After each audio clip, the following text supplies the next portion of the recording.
অসম চৰকাৰে হাজাৰ হাজাৰ বিঘা ভূমি বেদখল মুক্ত কৰিছে।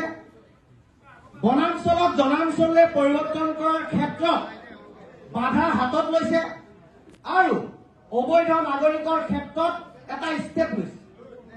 তাৰ কাৰণে উজনি অসমৰ কিছুমান প্ৰান্তত শংকা আহিছে, সংশয় আহিছে আৰু শংকা সংশয়ৰ মাজত অত্যুক্তি কিছুমান কথা কোৱাৰ কাৰণে জনগোষ্ঠীয় সংকীৰ্ণ চিন্তা চেতনৰ পৰা আঁতৰি সাম্প্ৰদায়িক দৃষ্টিকোণেৰে কোনোবাই কথাখিনি চাইছে, নোচোৱা নহয়। সেইকাৰণে এই সভাখন দিয়া হৈছে যাতে শান্তি সম্প্ৰীতি অটুট থাকে। কিন্তু এই সভাখনৰ পৰা এটা বাৰ্তা যাব লাগিব, স্পষ্ট বাৰ্তা।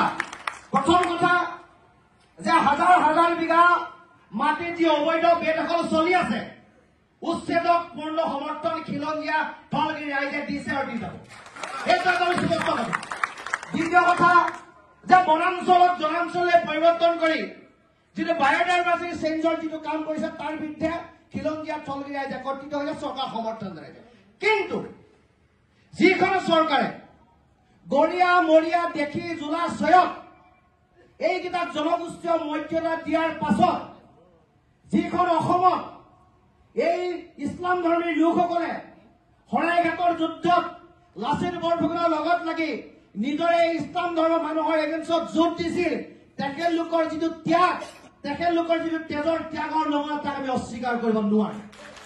আৰু সেই অস্বীকাৰ কৰিব নোৱাৰাৰ কাৰণে আজি আমি ইয়াত আপোনালোকক মাতি আনিছো।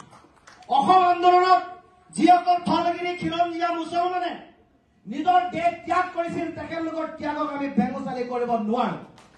এইখন অসম সমন্বয়ৰ অসম। এইখন অসমত চাওলুং চুকাফাই নীতি আৰু আদৰ্শৰে আৰু শংকৰদেৱৰ নীতি আৰু আদৰ্শৰে চলি থকা এখন অসম। এইখন অসমত তামুলী, ৰাজখোৱা, শইকীয়া, হাজৰিকা, বৰা এই উপাধি স্বৰ্গদেউসকলে দিয়া উপাধি। অৰ্থাৎ এই উপাধিৰ পৰা এটা কথা স্পষ্ট বাৰ্তা দিব লাগে যে এই উপাধিবিলাকে কয় যে এইখিনি মানুহ ধলগিৰি খিলঞ্জীয়া।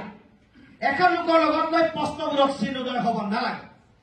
প্ৰশ্নবোধক চিন তাত উদয় হ'ল যেতিয়া ইউনিছ তামুলীয়ে জেঙনিকেইটাত ক'লে যে অবৈধ নাগৰিক হলেও ইয়াত থাকিব পাৰিব, আপোনালোকৰ খেদাৰ অধিকাৰ নাই। প্ৰশ্নটো তাত আহিল যে ইউনিছ তামুলীয়ে কিয় এই কথাষাৰ ক'লে। সেই কথাষাৰ কোৱাৰ কাৰণে এটা প্ৰত্যুত্তৰ হ'ল, কথাবিলাক বেলেগ এফালে গতি কৰিলে। সেইকাৰণে আমি ইয়াত কৈছো যে ইউনিছ তামুলী শিৱসাগৰৰ অভিভাৱক নহয়, XYZ কোনোবা শিৱসাগৰৰ অভিভাৱক নহয়। অসমৰ অভিভাৱক অসমীয়া ৰাইজ, ধলগিৰি খিলঞ্জীয়া ৰাইজ।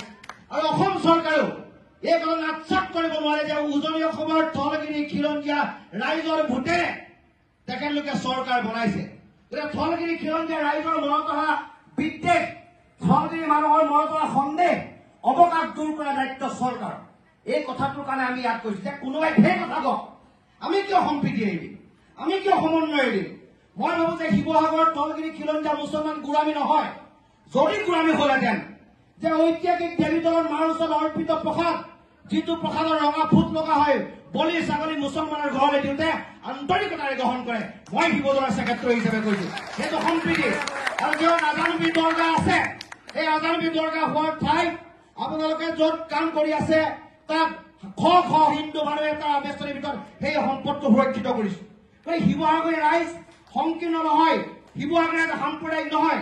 শিৱসাগৰীয়া ৰাইজে এই কথাবোৰ বিশ্বাস নকৰে। কিন্তু এখিনি মানুহে যদি সন্দেহযুক্ত মানুহৰ ঘৰত যদি স্থান দিছে, সেইটো জাতিটোৰ কাৰণে দুৰ্ভাগ্যজনক কথা। এখিনি মানুহে জানিও যদি ধৰ্মৰ কথা কয়, আমাৰ জাতীয়তাবোৰৰ চেণ্টিমেণ্ট